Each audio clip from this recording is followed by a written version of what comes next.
परीक्षा तैयारी सेवाओं में अग्रणी आकाश एजुकेशनल सर्विसेज लिमिटेड ने गोपालपुरा रोड स्थित ऑफिस में कॉन्सेप्ट कुंडली नामक एआई संचालित टूल लॉन्च किया गया। इस टूल को विशेष रूप से नीट अभ्यर्थियों की तैयारी को अधिक प्रभावी, स्मार्ट और तीव्र बनाने के उद्देश्य से विकसित किया गया। कॉन्सेप्ट कुंडली को परीक्षा की तैयारी से जुड़ी अनिश्चितताओं और अटकलों को दूर करने के उद्देश्य से डिजाइन किया गया है। यह टूल छात्रों के प्रदर्शन का विस्तृत विश्लेषण प्रस्तुत करता है तथा प्राप्त आंकड़ों के आधार पर एक व्यवहारिक और लक्षित अध्ययन योजना तैयार करता है, जिससे अभ्यर्थी अपनी कमजोरियों पर प्रभावी ढंग से काम कर सके। टेक्नोलॉजी के फ्रंट में जिस तरह से आकाश एक अग्रणी भूमिका निर्वाह करता आ रहा है, तो उसी परंपरा को मेंटेन करते हुए हमने एक एआई बेस्ड ऐप लॉन्च किया है जिसका नाम है कॉन्सेप्ट कुंडली। सारांश में ये है कि जो बच्चा हमारे साथ पिछले या उससे 2 साल पहले के एकेडमिक सेशन से मेडिकल की तैयारी कर रहा है, उस बच्चे का पूरा डेटाबेस को यूटिलाइज करके हम उस बच्चे की स्ट्रेंथ, वीकनेस और कहाँ और ज़्यादा मेहनत करने की आवश्यकता है उसकी मैपिंग करेंगे। और ये मैपिंग केवल जेनेरिक नहीं है, कोई भी एक सब्जेक्ट में क्या चैप्टर, क्या टॉपिक, क्या सब टॉपिक, मतलब इतने माइन्यूट लेवल पे जाके हम इसके मैपिंग करते हैं।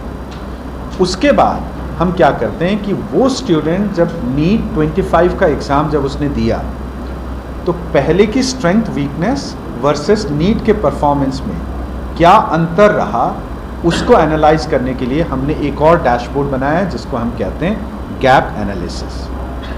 और नीट का परफॉर्मेंस, हिस्टोरिक परफॉर्मेंस, हिस्टोरिक का मतलब जब हमारे साथ मेडिकल की तैयारी कर रहा था वो परफॉर्मेंस और नीट के परफॉर्मेंस दोनों को मिला के एआई, आर्टिफिशियल इंटेलिजेंस, बच्चे को बताता है कि फिजिक्स के 29 चैप्टर में से ये चैप्टर सबसे पहले आपको इसमें सबसे ज़्यादा मेहनत करने की आवश्यकता है। उसी तरह से डिक्रीजिंग ऑर्डर में पूरा एनालिसिस, पूरा सजेशन एआई मॉडल देगा।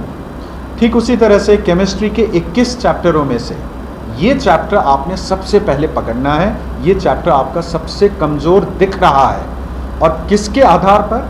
On the basis of last academic year performance and NEET performance. तो उस तरह से बॉटनी, ज़ूलॉजी के जो 17 चैप्टर्स है उसकी भी एक लिस्ट, उसका भी एक प्रेस्क्रिप्शन हमारी एआई तैयार कर देगा।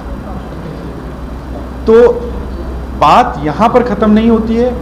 हिस्टोरिक परफॉर्मेंस देने के बाद बच्चे को जब ये बताया जाता है कि आपने इस चैप्टर में और ज़्यादा मेहनत करनी है, ये आपका मजबूत है, ये आपका कमज़ोर है, आगे जब बच्चा इस साल, पूरे साल जब हमारे साथ नीट 26 की तैयारी कर रहा होता है, उस दौरान भी हर 3 महीने में, हर 4 महीने में बच्चे को ऐप फीडबैक देता रहेगा कि इस चैप्टर में अभी आप थोड़े ढीले हो, या अगर शुरुआत में जो चैप्टर्स जिसमें बच्चा ढीला था अगर उसमें स्ट्रेंथ आ गई तो ऐप शाबाशी भी देगा कि वेल डन, आपने इस चैप्टर में बहुत अच्छे से परफॉर्म किया। यानी रियल टाइम फीडबैक बच्चे को मिलेगा। साथ ही साथ न्यू एवेन्यूज़, किस चैप्टर में आपको और ज़्यादा मेहनत करनी है, वो सारे फीडबैक जब बच्चे के पास होगा। और ये तो एक टेक्नोलॉजिकल इनोवेशन है, टेक्नोलॉजिकल सपोर्ट है। पीछे से सबसे मजबूत सपोर्ट जो है आकाश की लेगेसी, आकाश के स्टडी मटेरियल, टेस्टिंग, फैकल्टी, जब इस चीज़ के मिक्सचर से बच्चा नीट 26 देने जाएगा, यकीनन मुझे लगता है कि उसका जो परफॉर्मेंस है नीट 25 के मुकाबले काफ़ी अच्छा होगा। नवकी, नेशनल एकेडमिक डायरेक्टर मेडिकल।